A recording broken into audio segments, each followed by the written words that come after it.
어, 오늘 하나님이 주시는 말씀은 마태복음 7장입니다.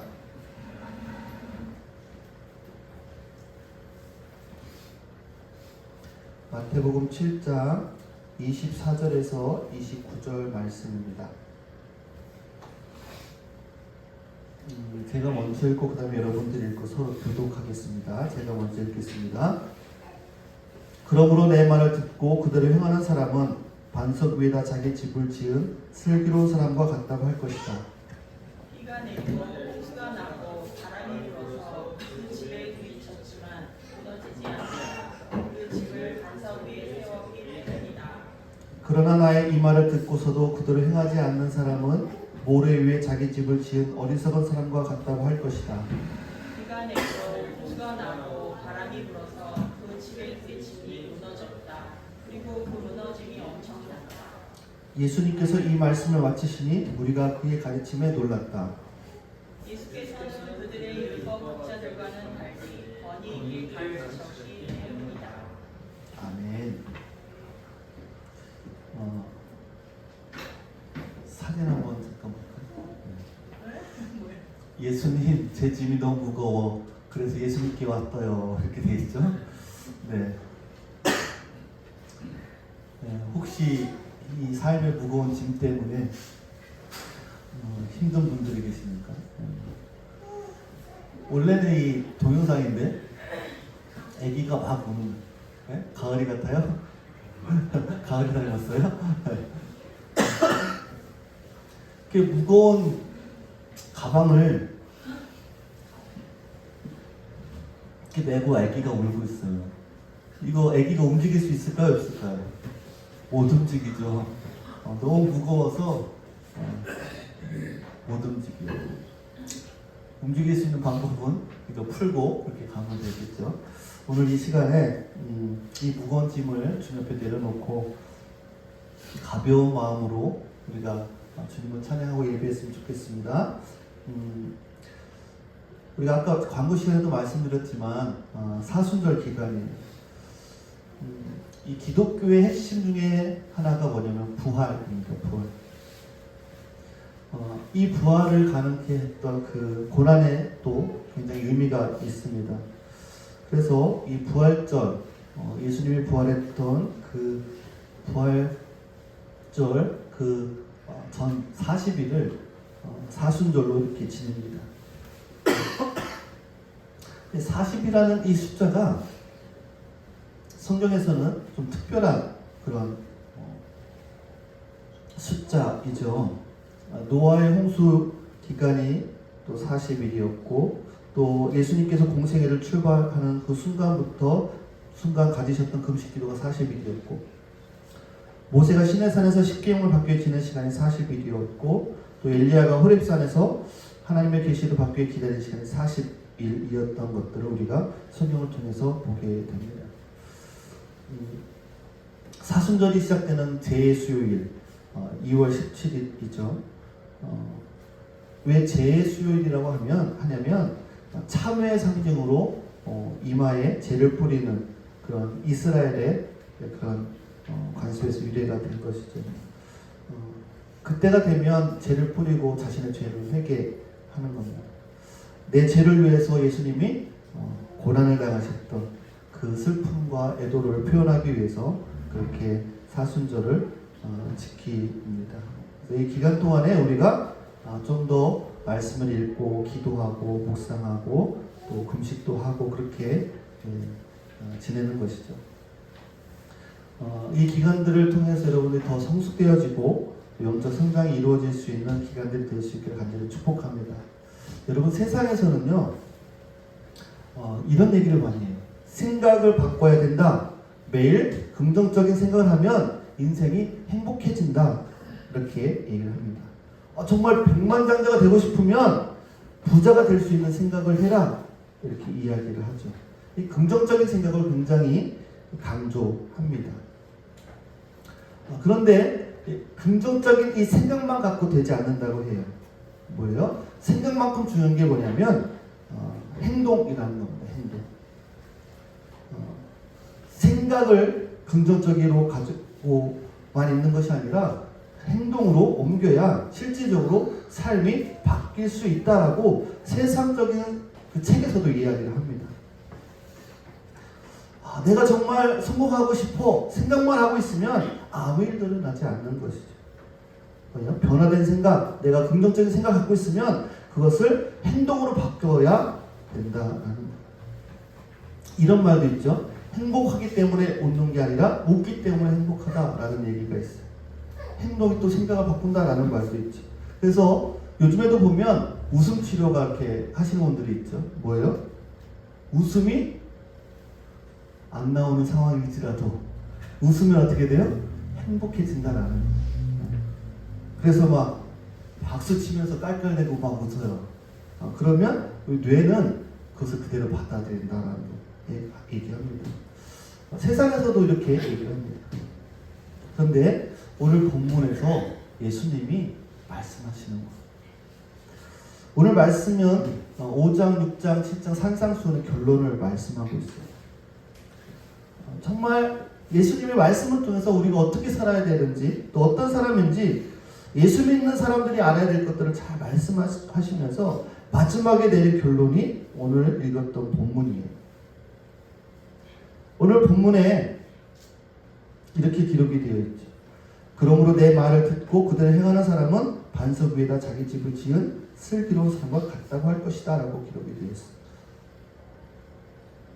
또 26절에는 그러나 나의 이 말을 듣고서 그대로 행하지 않는 사람은 모래 위에 자기 집을 지은 어리석은 사람과 같다고 할 것이다 라고 기록을 했습니다. 모래 위에 지은 집은요 어떨까요? 겨울에 모래 위에 집을 다 지었어. 그럼 어떨까? 무너지지. 왜 무너져요? 바람이 불면 모래가 흩어지니까 무너지겠죠. 여러분 왜 우리가 말씀을 듣고 말씀을 읽고 묵상할까요? 우리가 바뀌려고 읽는 거죠. 변화하려고. 어떤 지식을 얻기 위해서 우리가 성경을 읽는 것이 아니다라는 거예요. 내가 한 1년쯤 성경 말씀을 묵상했다면 읽었다면 어떤 내 삶의 변화가 있었는가? 그게 바로 행동하는 거다라는 거예요. 산상수훈을 이렇게 5장을 읽다 보면 원수를 사랑하라 이런 대목이 나오는 거예요. 그러면 원수를 사랑해라. 맞아, 원수를 사랑해야 돼. 거기서 끝나는 것이 아니라 원수한테 전화를 하는 거죠. 여보세요? 원수냐? 그래 나다. 내가 말씀을 읽다가 보니까 하나님이 원수도 사랑하라. 그래서 내가 지금 결단하고 너한테 전화를 한 거야. 내가 너를 사랑하기로 결정했어. 그게 뭐예요? 행동하는 거예요. 말씀 읽고 끝나는 게 아니라 그렇게 행동을 하는 거예요. 이게 하나님의 말씀이라는 거예요. 여러분 우리 교회가 우리 개인이 그냥 박물관처럼 카페로 변화되는 교회, 막 세상의 건물로 바뀌는 교회가 아니라 그런 성도가 아니라 정말 말씀으로 서 있는 교회와 또 우리 그리스도인들이 될 수 있기를 간절히 축복합니다. 말만이 아니라 행함이 따르는 믿음이 우리에게 있어야 된다는 거예요. 제가 다시 한번 24절 읽어드릴게요. 그러므로 내 말을 듣고 그대로 행하는 사람은 반석 위에다 자기 집을 지은 슬기로운 사람과 같다고 할 것이다. 여러분 이 말씀은요 15절부터 봐야 돼요. 15절에 보면 이렇게 기록되어 있어요. 거짓 예언자들을 살펴라. 그들은 양의 탈을 쓰고 너희에게 오지만 속은 굶주린 이리들이다. 그리고 16절에 뭐라고 되어 있냐면 너희는 그 열매를 보고 그들을 알아야 한다. 가시나무에서 어떻게 포도를 따며 엉겅퀴에서 어떻게 무화과를 딸 수 있겠느냐? 라고 말씀합니다. 어떻게 진짜고 어떤 게 가짜인지 어떻게 구분하냐라는 거예요. 주님은 어떻게 하시느냐? 열매를 보고 안다라는 거예요.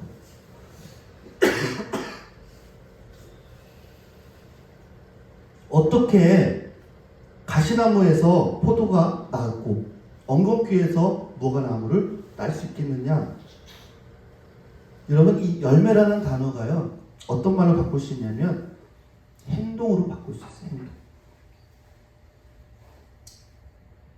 정말 저 목사님이 정말 변질되지 않고 세상을 쫓아가는 목사가 아니라 정말 하나님의 지시를 때 사람인가 알 수 있는 방법은 뭐냐면 그 열매를 보면 안다라는 거예요. 그 행동을 보면 안다라는 거예요. 저 그리스도인이, 저 교회 다니는 사람이 정말 가짜가 아니라 정말 하나님의 사람이라면 그 행동, 그 열매를 보면 알 수 있다라는 거예요. 그 인생을 살면서 뭘 추구하고 있는지, 어떤 말을 하고 있는지, 어떤 행동을 하고 있는지를 보면 답이 나온다라고 말씀하고 있는 거예요. 오늘 주님이 우리에게 말씀해 주시는 거예요. 20절에도 이렇게 기록이 되어 있어요. 그러므로 너희는 그 열매를 보고 그 사람들을 알아야 한다라고 기록을 하고 있어요. 21절도 마찬가지죠. 나더러 주님 주님 하는 사람이라고 해서 다 하늘나라에 들어가는 것이 아니다. 하늘에 계신 내 아버지의 뜻을 행하는 사람이야 들어간다라고 말씀하고 있는 거예요. 머리로 복음, 예수 그리스도, 교회, 봉사, 섬김 아무리 우리가 생각을 해도 우리의 삶의 변화가 없으면 안 된다는 거예요. 얼마나 좋은 생각을 하고 얼마나 긍정적인 생각을 하고 얼마나 많은 말씀들을 암송하고 그것도 중요하지만 내 삶에 어떤 열매를 맺느냐가 중요한 것이다라는 거예요. 정말 거룩하게 찬양하고 거룩하게 말씀 듣고 거룩하게 기도하고 묵상하고 딱 집에 가서 우리 아이들한테 화를 내고 그럼 어때요? 그 열매를 보고 알 수 있다는 거예요. 모세와 이스라엘 백성들이 홍해를 건너는 과정에서 이런 말씀이 있어요.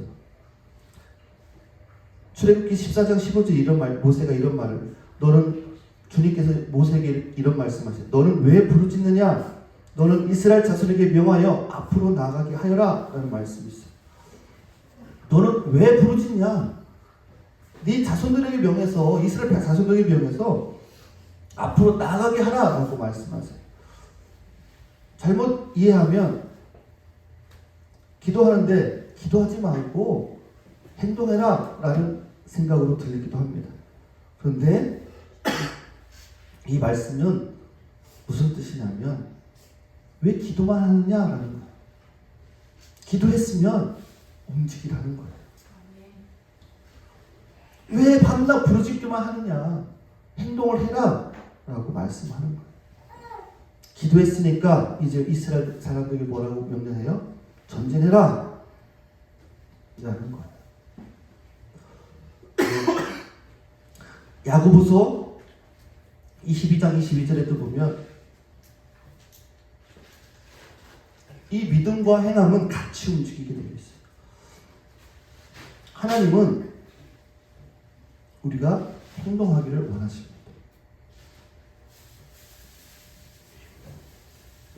여러분, 이것이 우리의 그리스도인 교회가 변질되지 않고 정말 세상 속에서 하나님 교회답게 그리스도인답게 살아갈 수 있는 그러한 모습이라는 것이죠. 말씀에 행하는 것, 그것이 중요하다라고 말씀드렸어요. 근데 또 한 가지 중요한 게 있어요.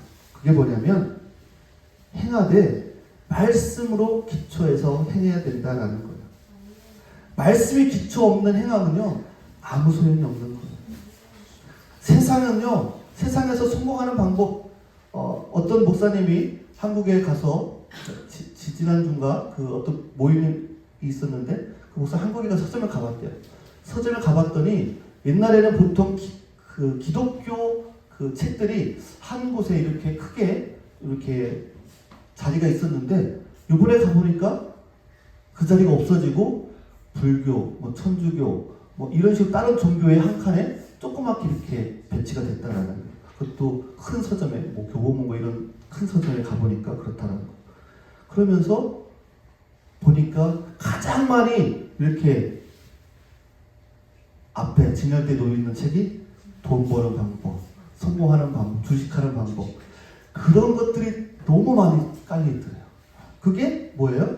우리 인간의 삶에 끌어가는 어떤 생각 가치관이잖아요. 그렇게 바뀌어가고 있어요, 세상이.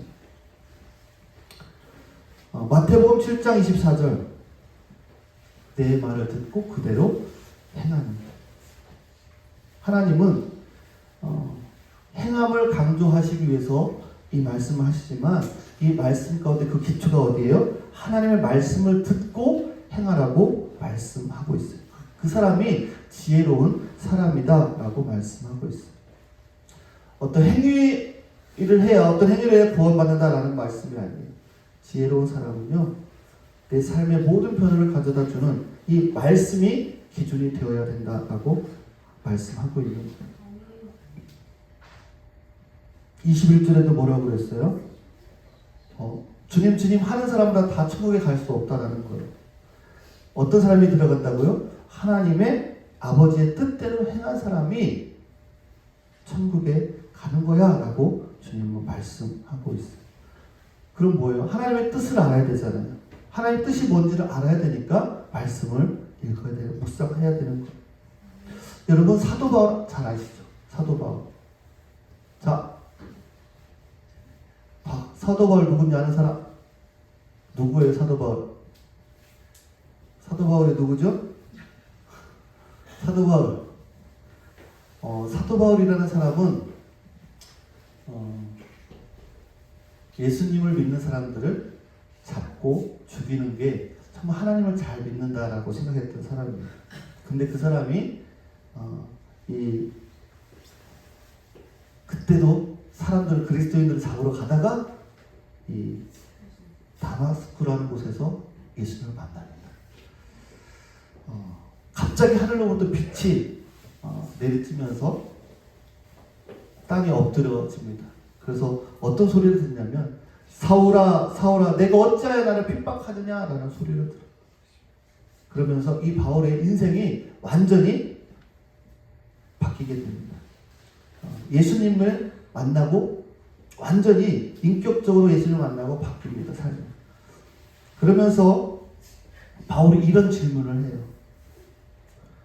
주님, 누구십니까? 주님, 누구시나이까? 라고 얘기를 해요. 그러니까 내가 핍박하는 예수다라고 말씀하시죠. 그래서 그 다음에 10절에 뭐라고 말씀하시냐면, 주님, 그러면 어떻게 해야 됩니까? 라고 질문을 합니다. 내 신념, 내 생각, 내 믿음, 이것이 정말 옳다라고 생각하고 그렇게 행동을 했던 이 사울이 주님을 만나고 깨달은 게 뭐냐면, 내가 행했던 것이 주님을 핍박했다라는 것을 깨달았다는 거예요. 그래서 정말 우리가 성장하고 성숙되려면 깨달음이 필요한 거예요. 어떤 깨달음이요? 주님의 뜻을 깨달아야 된다는 거예요. 내가 열심히 봉사했는데, 내가 열심히 교회를 다녔는데 그게 하나님이 원하시는 것이 아닐 수 있다는 거예요. 하나님의 뜻이 무엇인지 물어야 되는 거예요. 주님 뜻이 어디 있습니까? 하나님의 뜻이 어디 있습니까? 하나님, 우리 소망의 교회의 뜻이 어디 있습니까? 하나님, 우리의 가정의 뜻이 어디 있습니까? 하루를 시작할 때 하나님, 오늘 삶을 하나님 앞에 맡깁니다. 하나님, 오늘 어떻게 살아야 될까요? 물어야 된다라는 거예요. 자녀 교육도 마찬가지죠. 우리 마음대로 막 교육하고 나타난 결과물을 가지고 하나님을 원망하지 말아야 된다는 거예요. 우리 마음대로 자녀 양육을 해놓고 상처받은 자녀를 만들어 놓고 그렇게 우리의 인생을 살아가서는 안 돼요. 물어봐야 되는 거예요. 하나님, 이 자녀 준수, 하영이, 이름이 이랑이, 겨울이, 봄이, 여름이, 가을이, 하나님 어떻게 내가 양육을 해야 됩니까? 키워야 됩니까? 물어야 된다는 거예요. 하나님, 이 아이를 어떻게 양육해야 잘 기를 수 있습니까? 기도해야 한다라는 거죠. 여러분, 우리 마음대로 우리 아이들을 양육하지 않기를 간절히 축복합니다. 왜냐하면 하나님은 우리의 생각과 우리의 지혜보다도 더 뛰어나신 분이에요. 그래서 주님이 가르쳐 주시는 대로 우리 양육했으면 좋겠어요. 여러분, 우리 교회는요, 말씀 묵상하는 교회입니다. 제대로 말씀 묵상하면 어떻게 돼요? 행동하게 되는 거예요. 반석위에 지은 교회가 되기 위해서는 우리 모든 성도들이 말씀 묵상에 힘쓰는 그런 교회가 되어야 되는 거예요. 사도 바울이 자기의 생각이 옳다라고 생각하고 행했던 그것은 예수님을 핍박하는 일이었어요. 혈기 나는 대로 잡아가두면 됩니다. 그런데 그 인생이 바뀌면서 어떻게 돼요? 여러분, 바울은요, 정말 마음이 넓은 사람이 됐어요. 사랑의 사람이 되었어요.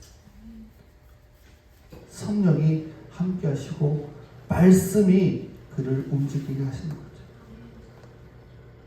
여러분, 건강한 교회가 어떤 교회입니까? 건강한 사람이 모이면 건강한 교회가 되는 거죠. 정말 말씀 위에, 말씀 기초 위에 우리가 세워질 때, 여러분, 왜 이것이 중요할까? 이 기초 위에 세워지는 것이. 인생에는 반드시 뭐가 오냐면 흔들릴 때가 온다라는 거예요. 아까도 우리가 읽어봤지만 비가 내리고 홍수가 나고 바람이 불어서 불어온다라는 거예요. 그거는요, 반석 위에 지은 집이든 모래 위에 집을 짓든 온다라는 거예요. 여기서 우리가 깨달을 수 있는 것이 있어요. 지금 말씀하셨듯이 모든 인생에는 이런 어려움들이 다가온다라는 거예요. 그런데 신기한 거는 뭐냐면 이 모래 위에 집을 지어도요, 표시가 잘 안 나요. 모래 위에 집을 지어도 집사가 되고 권사가 되고 장로가 되고 목사가 될 수가 있는 거예요. 그런데 진짜 중요한 건 뭐냐면 이렇게 바람이 불 때, 위기가 올 때, 치명적인 어려움이 생길 때 그것이 드러나게 된다는 거예요. 성경을 많이 읽는다고, 봉사를 열심히 한다고 바람이 안 불까요? 비가 안 올까요? 그렇지 않아요. 신앙생활 열심히 하고 기도하고 해도 똑같이 비바람이 와요. 그런데 반석 위에 지은 집은요, 견고하다라는 거예요. 저는 이 말씀을 읽으면서요, 홍수가 나고 바람이 불어서 그 집에 들이닥쳐 무너지지 않았다. 여러분, 이 집이 뭘까요? 반석 위에 지은 집이 뭘까요?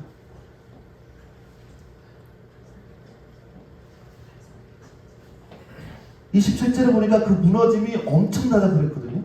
그 무너짐이 엄청나다. 그 인생에 비바람이 몰아치고 막 할 때 그 무너짐이 엄청나다. 홍수가 나고 비바람이 불고. 뭘까? 묵상하면서 드는 생각이 마음이라는 생각이 들었어요. 마음. 여러분, 이 고난이 오고 어려움이 다가오면요, 이 마음이 무너지잖아요. 그래, 이 세상의 사람들 보면 어때요? 이 마음이 무너져서 인생을 포기하는 사람들이 얼마나 많이 있어요.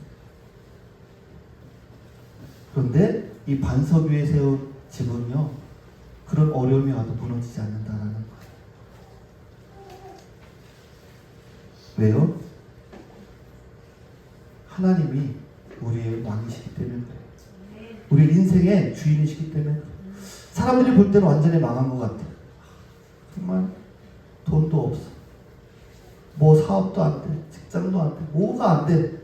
그런데 여러분, 하나님이 우리 주인이시면 여러분 절대로 망하지 않는다라는 것을 기억할 수 있게 간절히 축복합니다. 또한 우리가 찬양할 때도 힘있게 찬양했으면 좋겠어요. 오늘 너무 힘들어, 너무 지쳐. 그래도 우리가 찬양할 때 하나님 앞에 우리의 마음을 다해서 찬양하면요, 놀라운 기적이 일어납니다. 우리가 아까 말씀드렸듯이 웃음치료 막 일부러 웃잖아요. 그래도 사람들은 거기에 서서 병원에서 그런 치료들을 많이 해요. 왜요? 웃으면 질병이 치료된다는 거예요. 여러분, 이게 사람들이 이야기하는 하나님의 원리예요. 여러분, 우리가 힘을 내서 정말 상황은 힘들지만 하나님을 찬양하고 높이면요, 하나님이 우리에게 놀라운 일들을 일으켜 주심을 믿으시기 바랍니다. 하나님 앞에 뜨겁게 나아갈 때 여러분 우리의 육신은 치료되고 우리의 삶의 문제가 회복되고 신비한 영적인 은혜들을 경험할 수 있기를 간절히 축복합니다. 같이 한번 기도하겠습니다.